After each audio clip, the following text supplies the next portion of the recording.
The sound of the deadbolt clicking shut behind Susan Jones was usually a small, hard-won victory, the only moment of peace she claimed after a 9-hour shift spent cataloging Renaissance-era ceramics at the museum. Today, the quiet felt wrong, too quiet. She didn't hear the familiar sound of small, pounding feet or Maxim's 2-year-old shriek of delight.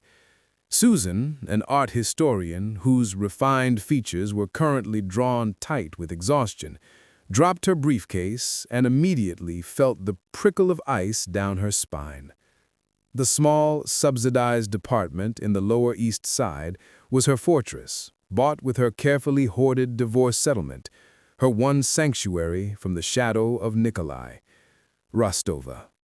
She had kept Maxim hidden for 14 months, trading marble floors for peeling paint just to secure this privacy. She walked into the living room, and that privacy was brutally shattered. The small wooden chair Maxim used to climb onto the window seat was tipped over, and the window itself was slightly ajar, letting in a cold, slicing wind that scattered a handful of colorful blocks across the worn floor. Her breath hitched. Then she saw it.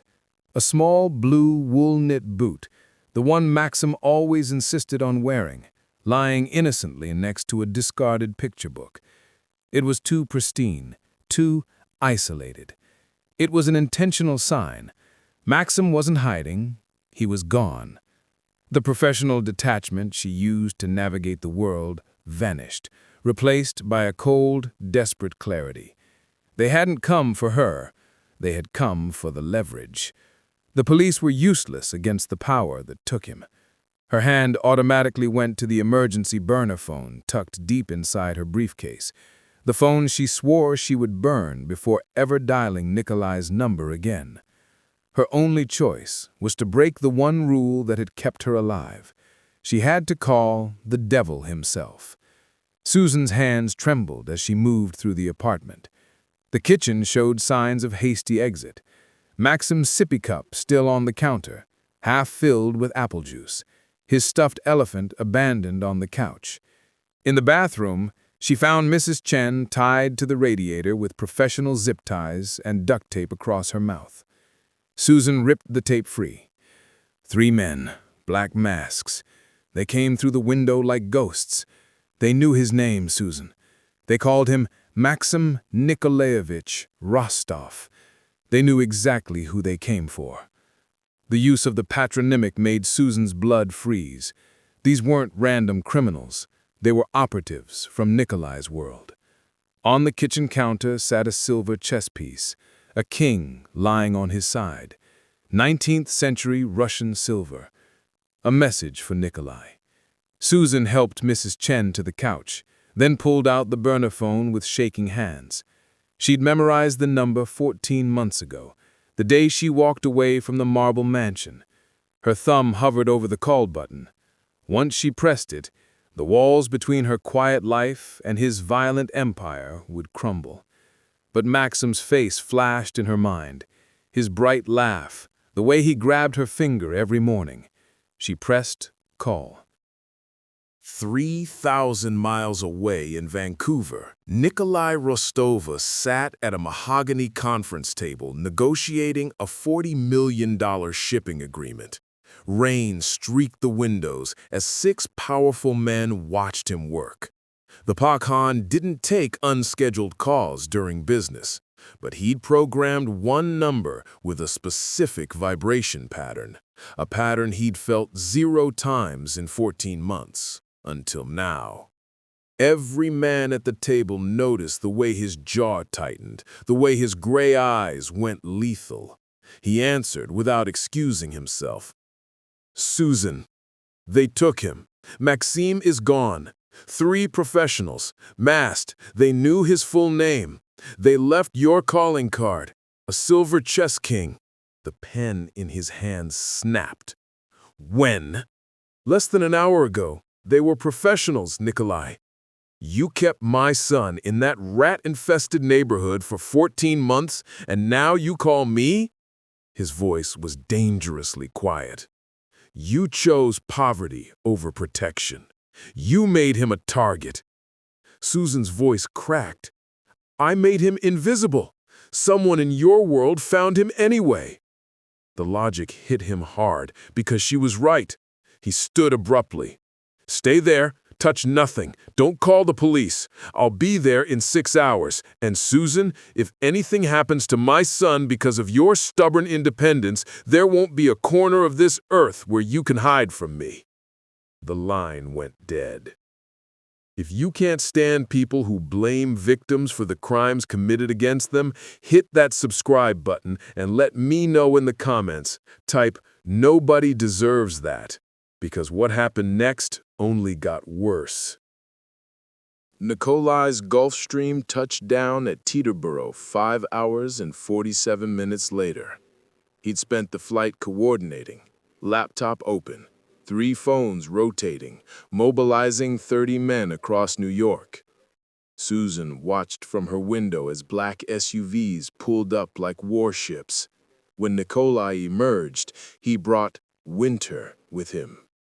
Tall, predatory, moving with lethal grace. 6 men followed. The building's front door lock lasted 4 seconds. Susan heard their footsteps, controlled, rapid, purposeful. When Nikolai walked through her splintered doorframe, she was standing in the living room, arms wrapped around herself. For a heartbeat, something passed between them. Shared terror, shared guilt. Then, he was all business. His men transformed her apartment into a command center within minutes. One photographed everything. Another dusted for prints. A third set up communications equipment. The efficiency was terrifying and comforting. Nikolai crouched beside the chess piece. He's been pushing against my territory for 6 months. Susan's brain kicked in despite her terror. The positioning is wrong. Every head turned. A king falls backward when defeated. This one is on its side. That's stalemate. They want negotiation, not war. Something flickered in Nikolai's eyes. Surprise or respect? Dmitri, pull everything on Victor's operations. I want it in 10 minutes. He turned to Susan. Tell me everything about today. Every detail matters. For 3 hours, Susan watched Nikolai work with brutal efficiency. Phone calls in rapid Russian, men reporting from across the city. The Vipers were smaller than the Rostova syndicate, but hungry and bold. Viktor Kozlov was second generation, educated in London, utterly without conscience. Taking Maxim demanded immediate response. Dmitri returned with a laptop showing surveillance footage. We tracked their vehicle. The grainy video showed a dark van, 3 men entering Susan's building at 4:47 p.m., exiting at 4:53. 6 minutes. They switched vehicles at a Brooklyn transfer point, a commercial van registered to Victor's shell company. Susan leaned closer to the screen. Stop. Go back 3 frames. She pointed to a building facade in the background. That terracotta ornamentation, that's 1920s Art Deco industrial architecture. There are only 4 buildings in Red Hook with that exact pattern. I catalogued them for a city historical survey. Nikolai looked at her with unreadable intensity. Dmitri, get me layouts of every Red Hook structure from 1920 to 1930 with matching terracotta. Cross-reference with Victor's properties. 12 minutes later, the answer came. 3 buildings abandoned, scheduled for demolition. The 4th owned by a holding company tied to Victor's cousin, an old customs house, now supposedly empty. That's it. That's where he'd take something valuable. Susan stood. She stared straight at Nikolai. I'm coming with you. Absolutely not. That's my son. I found the location your men missed. You need my eyes." Nikolai stepped close, voice lethal. "You'll be a liability. No training, no experience. If something goes wrong, I'll be protecting you instead of finding him. I've been his only protection for 14 months. I kept him safer alone than your entire syndicate did in 1 hour of knowing he existed. I see patterns. I notice details. That's how I found the location, and that's why you need me there." The words hung between them. Nikolai's jaw worked silently. Finally, he gave a single sharp nod. "You follow orders. No deviations, no heroics. You do exactly what I say when I say it." Dmitri brought tactical gear, a vest, communication earpiece. As Susan strapped it on, Nikolai made rapid calls in Russian. His team assembled with military precision, weapons checked, routes planned, contingencies established. Susan's hands shook as she tightened the vest straps, but her resolve didn't waver. Maxim was out there, and she would walk through fire to bring him home. If you believe intelligence matters as much as firepower, hit that subscribe button. People like Viktor Kozlov won't, and you need to hear what she did about it. The warehouse district was a maze of rusted metal and forgotten industry. Nikolai's team moved like shadows, 3 units converging on the location. Susan stayed close to Nikolai, the tactical vest heavy on her shoulders. Dmitri led the approach to the main warehouse, the one that matched all their criteria. They breached the door with practiced efficiency. No alarms, no resistance. The space was empty, except for a single metal chair in the center, and on that chair, a phone ringing. Nikolai answered on speaker, his weapon never lowering. "Nikolai Rostova." Victor's voice oozed false courtesy. "I was wondering when you'd find my invitation. Where is my son?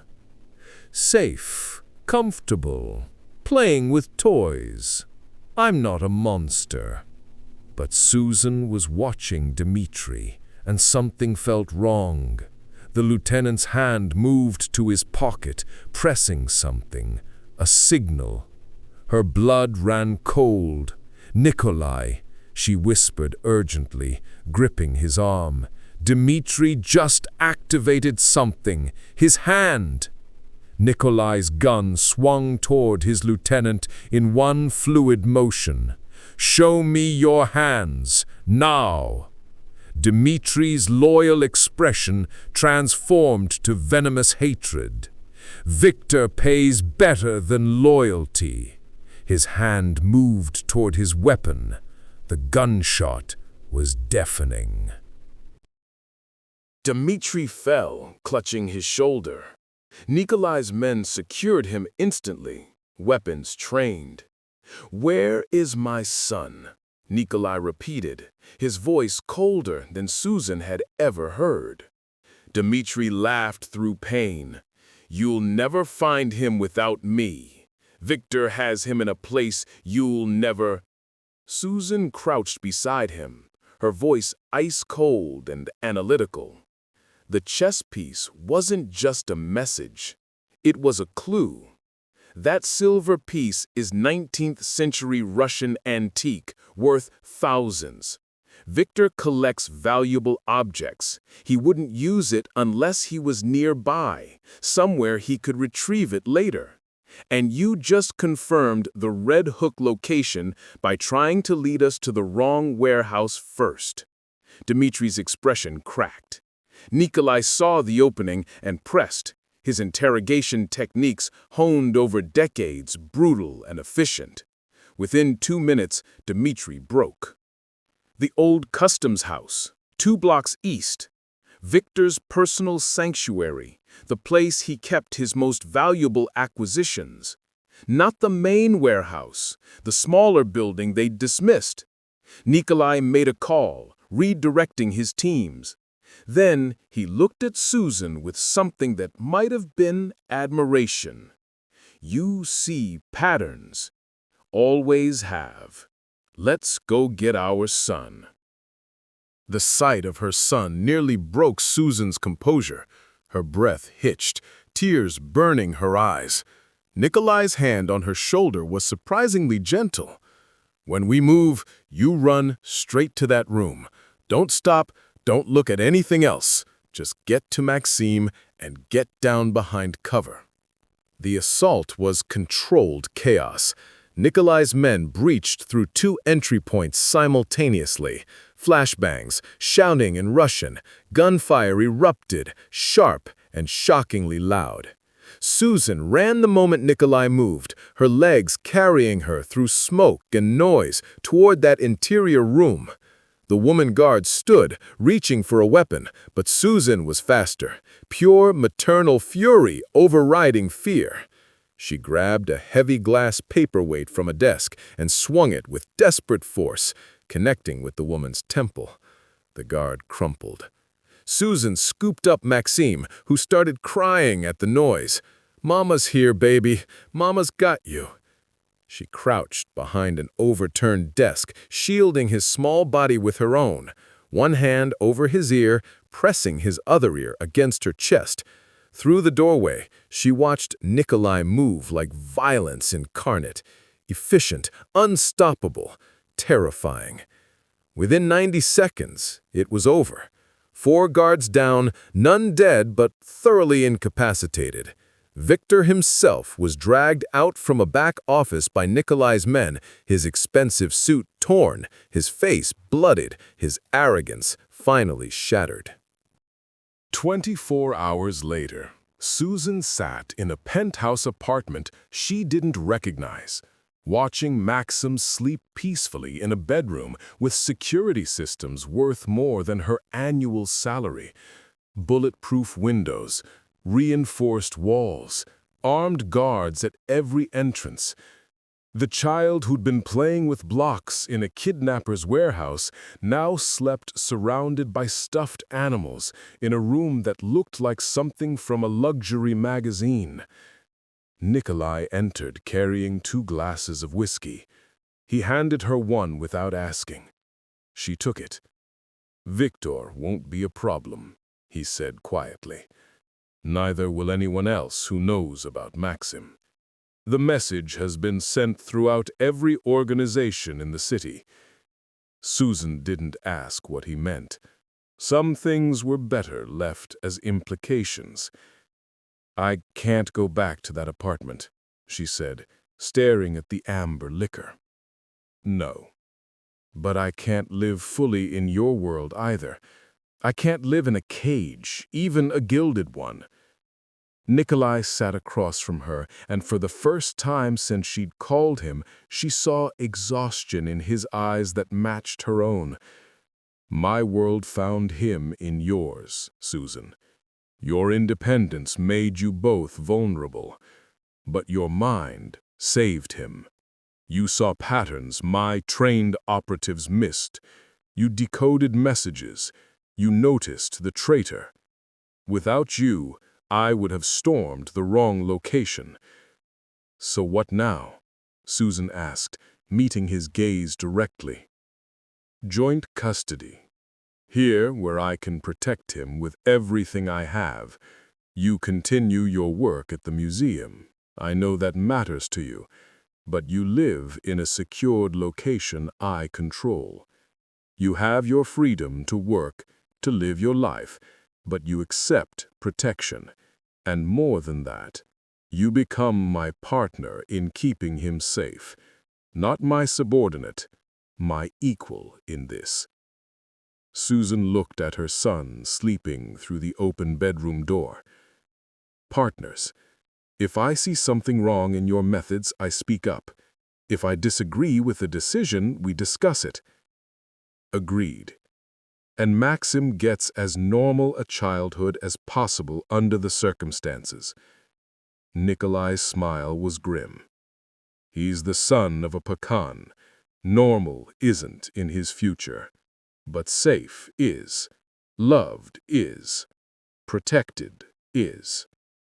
Susan drained her whiskey, the burn feeling appropriate for the moment. She'd traded marble floors for peeling paint 14 months ago, thinking independence was the same as safety. She'd been wrong, but she'd also been right about something important. Nikolai needed her as much as she needed him. Not because of old feelings, not because of romance or second chances, because separately they'd each failed to protect their son. Together, they were formidable.